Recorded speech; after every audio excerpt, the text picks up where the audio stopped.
ઉત્તર પ્રદેશ પ્રયાગરાજમાં માઘ કુંભ ચાલી રહ્યો છે. ગુજરાતમાં બનાસકાંઠા અંબાજીમાં મિની કુંભનો માહોલ જોવા મળ્યો છે. અંબાજીમાં 1000થી વધારે સાધુ સંતોએ શાહી સ્નાન કર્યું છે. સરસ્વતી કે નદીમાં મહાભીડ. મકર સંક્રાંતિના મહાપર્વને લઈ લોકોને સાધુ સંતોની મોટી ભીડ જોવા મળી. તેમજ અંબાજીથી કોટેશ્વર સુધીના શોભાયાત્રા યોજવામાં આવી. શોભાયાત્રામાં ગુજરાત આકર્ષણનું કેન્દ્ર બન્યા. અંબાજીમાં હરિદ્વાર તેમજ જૂનાગઢ જેવો માહોલ. ગૌમુખ કુંડમાં આસ્થાની ડૂબકી.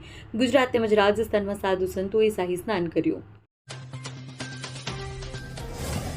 ખેડૂતની સંપાદન મુદ્દે સણાવ્યા ગામે ખેડૂતોની મીટિંગ. પાવરગ્રીડ કંપનીએ ખેતરમાં ઊભા કરેલ વીજ પુલનો મામલો.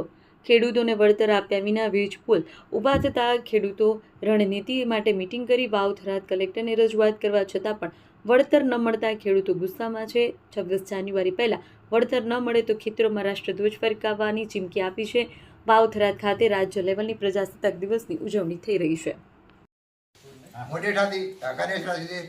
વીજ લાઈન નીકળી છે 765 કેવીની. એના નિમિત્તે મળ્યા છીએ.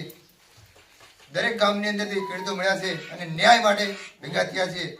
સરકારની અંદર આપણે ન્યાય મળે એના માટે જ ભેગા થયા છે. આપણને પૂરેપૂરું વળતર મળવો જોઈએ એ આપણી દરેકની માંગ છે. જે નવસારીની ખેડૂતોને મળી શકતું હોય તો વાવ થરાદ જિલ્લાના અંદર કેમ ન મળી શકે? કારણ કે જે નવસારીના ખેડૂતો છે એમની જમીન છે તો આપણી અહીંયા વાવ થરાદની જમીન એ ભાવે ચાલી રહી છે. અને વત્તા ખેડૂતોને ન્યાય નહીં મળે તો આવનારા સમયની અંદર ઉગ્ર આંદોલન કરશું એની અમે ચીમકી આપીએ છીએ. તમામ ખેડૂતો ચીમકી આપીએ છીએ. જેમ અમરાભાઈએ કહ્યું 26મી તારીખે, તો 26મી તારીખે અંદર જો ન્યાય નહીં મળે તો રસ્તા રોકો અંદર આંદોલન કરવામાં પણ આવશે. દરેક ખેડૂતો સમર્થન આપતા હો તો દરેક હાથ ઊંચા કરી અને મને સમર્થન આપો કે 26મી તારીખે આપણે મોટું આંદોલન કરીશું. જય જવાન, જય કિસાન. સમામાં પૈસાની ઉઘરાણી મામલે આગ લગાવવાના કેસમાં એક આરોપી ઝડપાયો છે. એક ફરાર છે. પૈસા ઉઘરાણી મુદ્દે રિક્ષા અને છાપરાને આગ લગાવવાના કેસમાં સમી પોલીસે ઇમરાન ઉર્ફે મોન્ટી સુલેમાન સૈયદને ઝડપી લીધો છે. ઘટનામાં સામેલ બીજો આરોપી ઇમરાન ઉર્ફે ઓજો ઇદ્રીશભાઈ સૈયદ હાલ ફરાર છે, જેને ઝડપી લેવા પોલીસ દ્વારા શોધખોળ તેજ બનાવાઈ છે. ઝડપાયેલા આરોપીને ઘટના સ્થળે લઈ જઈ પોલીસ દ્વારા સમગ્ર ઘટનાનું રિકન્સ્ટ્રક્શન પણ કરાવવામાં આવ્યું છે. સમી પોલીસ દ્વારા સમગ્ર મામલે વધુ તપાસ ચાલુ છે. દિયોદર તાલુકાના ગોદા ગામે આજે રબારી સમાજના સહયોગથી શ્રી સિગોદર માતાજી તથા જહુમાના ફોટો પ્રાણ પ્રતિષ્ઠાનો ભવ્ય અને ધાર્મિક કાર્યક્રમ યોજાયો હતો. ગામમાં પ્રસંગે ધાર્મિક ઉત્સાહ અને ભક્તિભાવનો માહોલ જોવા મળ્યો. કાર્યક્રમમાં વિવિધ સંતો, મહંતો, રાજકીય આગેવાનો તેમજ સામાજિક આગેવાનો મોટી સંખ્યામાં ઉપસ્થિત રહ્યા.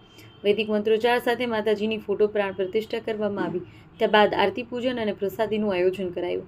ગોદા ગામના સરપંચ દિશાબેન કલાભાઈ દેસાઈએ અગાઉ માનતા રાખી હતી કે જો સાંસદ તરીકે ગેનીબેન ઠાકોર વિજય પ્રાપ્ત કરશે તો શ્રી સિગોદર માતાજી સમક્ષ ગોળની તુલા કરવામાં આવશે. માતાજીની કૃપાથી માનતા પૂર્ણ થતાં આજે આ તુલા વિધિ ભક્તિભાવથી સંપન્ન કરવામાં આવી છે. સાથે જ કલાભાઈ દેસાઈ દ્વારા પણ પોતાની માનતા પૂર્ણ કરવામાં આવી છે. કાર્યક્રમ દરમિયાન ગામના આગેવાનો અને સમાજના આગેવાનોએ માતાજીની મહિમા વર્ણવી સમાજમાં એકતા, ભાઈચારો અને ધાર્મિક સંસ્કૃતિ જળવાઈ રહે તે માટે આહવાન કર્યું હતું. સમગ્ર કાર્યક્રમ શાંતિપૂર્ણ અને વ્યવસ્થિત રીતે સંપન્ન થયો હતો. અંતમાં મહાપ્રસાદનું આયોજન કરવામાં આવ્યું, જેમાં ગામના લોકો તથા આસપાસના વિસ્તારોમાંથી આવેલા ભક્તોએ લાભ લીધો હતો. થોડા ઘણું જાતું કરો તો એ રસ્તો 100% નીકળી જાય. એટલે આ બધી અંધશ્રદ્ધા છે.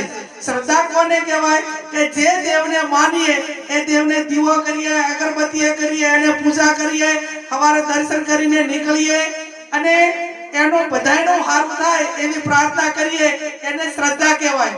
અને કોઈ પણ વસ્તુ તમારે મેળવવી છે તો એને જે કઈ પુરુષાર્થ, કર્મ જે કઈ એને કહેવાય ને કે પુરુષાર્થ કર્યા સિવાય ભગવાન કૃષ્ણએ પણ ગીતામાં કીધું છે કે ભાઈ કર્મ કરો, ફળ મારે આપવાનું છે. એટલે જેવું કર્મ કરો એવું જ આપણે ભોગવવાનું હોય છે. આપણે સારું કરીએ તો સારું ફળ મળે અને કોઈનું ખરાબ કરવા માટેની આપણામાં વિચારો આવે, વૃત્તિ આવે તો પછી ભગવાન પેલું દેવ પેલું આપણાથી શરૂઆત કરે.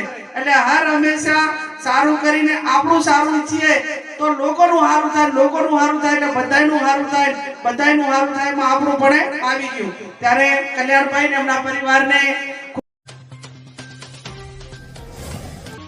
બેચરાજી અને મોઢેરા વચ્ચે આવેલા દેલવાડા ગામ ખાતે નવનિર્મિત બ્રિજનું આજે ભવ્ય લોકાર્પણ કરવામાં આવ્યું છે. આ બ્રિજનું લોકાર્પણ ધારાસભ્ય સુખાજી ઠાકોરના વરદ હસ્તે કરવામાં આવ્યું છે. લોકાર્પણ સમારોહ દરમિયાન સ્થાનિક આગેવાનો, રાજકીય કાર્યકર્તાઓ, સરકારી અધિકારીઓ તેમજ મોટી સંખ્યામાં ગ્રામજનો ઉપસ્થિત રહ્યા. કાર્યક્રમમાં ઉત્સાહભેર માહોલ જોવા મળ્યો. નવનિર્મિત બ્રિજ શરૂ થતાં બેચરાજી અને મોઢેરા વચ્ચેના વાહન વ્યવહારની નવી સુવિધા મળશે તેમજ દેલવાડા સહિત આસપાસના ગામોમાં લોકોને આવન જાવન માટે મોટો લાભ મળશે. તેમજ દેલવાડા સહિત આસપાસના ગામોના લોકોને લાભ સાથે જ અગાઉ આ માર્ગ પર વરસાદી દિવસોમાં તથા ભારે વાહન વ્યવહાર દરમિયાન લોકોને ભારે મુશ્કેલીનો સામનો કરવો પડતો હતો, જે હવે દૂર થશે. યુવા ક્ષત્રિય સેના દ્વારા શ્રી ભવાની ધામ નિર્માણનો સંકલ્પ 18 જાન્યુઆરીથી ભવ્ય યાત્રાનું આયોજન. યુવા ક્ષત્રિય સેના દ્વારા ક્ષત્રિય ઠાકોર સમાજના આરાધ્ય દેવી શ્રી ભવાની માતાજીના ભવ્ય શ્રી ભવાની ધામના નિર્માણનો સંકલ્પ લેવાયો છે. આ સંદર્ભે મહેસાણા સર્કિટ હાઉસ ખાતે યોજાયેલી પ્રેસ કોન્ફરન્સમાં યુવા ક્ષત્રિય સેના દ્વારા મહત્વની જાહેરાત કરવામાં આવી છે. પ્રેસ કોન્ફરન્સમાં જણાવ્યા અનુસાર 18 જાન્યુઆરી રવિવારથી મલેકપુરથી અંબાજી સુધી ભવ્ય યાત્રાનું આયોજન કરવામાં આવ્યું છે. આ યાત્રા દરમિયાન 1008 ગાડીઓના કાફલા સાથે ભવ્ય રેલી નીકળશે, જે સમાજની એકતા અને શક્તિનું પ્રતીક બનશે. યાત્રાનું સમાપન અંબાજી ખાતે થશે, જ્યાં વિશાળ સભાનું આયોજન પણ કરવામાં આવ્યું છે. યુવા ક્ષત્રિય સેના દ્વારા વર્ષ 2011થી શ્રી ભવાની ધામના નિર્માણના સંકલ્પ સાથે વિવિધ યાત્રાઓ અને કાર્યક્રમોનું આયોજન કરવામાં આવી રહ્યું છે.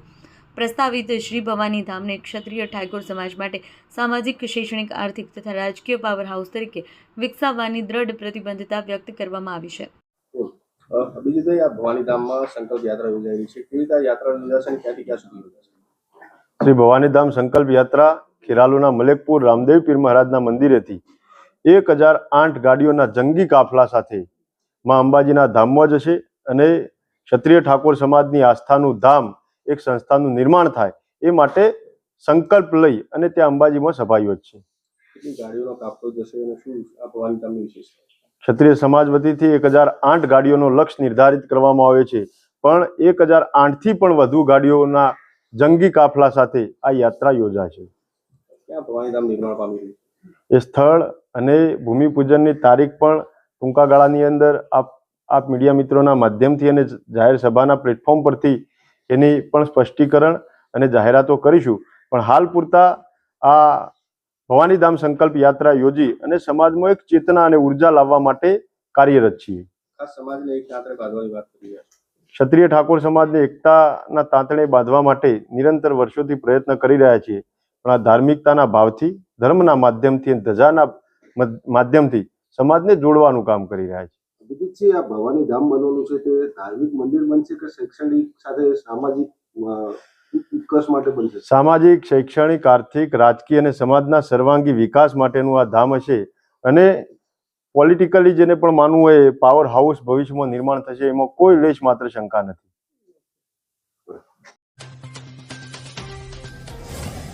બનાસકાંઠા જિલ્લામાં માર્ગ અકસ્માતોમાં વધારો જોવા મળી રહ્યો છે. આજે શુક્રવાર વહેલી સવારે 11 વાગે ડીસા પાટણ હાઈવે પર એક ઇનોવા કારના ચાલકે સ્ટેરિંગ પરથી કાબુ ગુમાવતા કાર ઝાડ સાથે અથડાઈ હતી. અકસ્માતમાં એક યુવકનું ઘટના સ્થળે મોત નીપજ્યું હતું.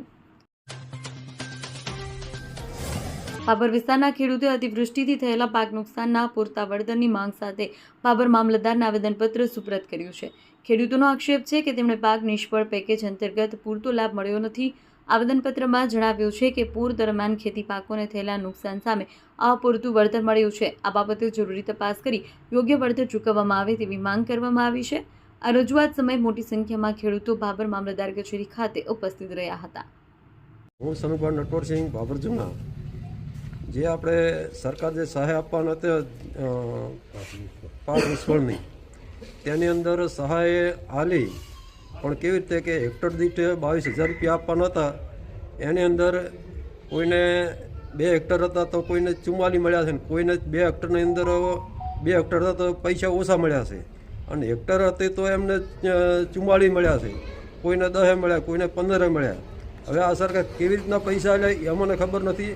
અને આ સુધી અમુકને તો પૈસા લિસ્ટમાં આવ્યા છે, પણ પૈસા હજુ ખાતામાં આવ્યા નથી. તો એની અંદર અમારે સરકારને કેવી રીતનું કરવું તો અમને કોઈક સરકાર અમને માહિતી આપે. અને બીજું કે અમુક હજુ ફોર્મ નથી ભરે, એનું પણ શું કરવાનું એમ.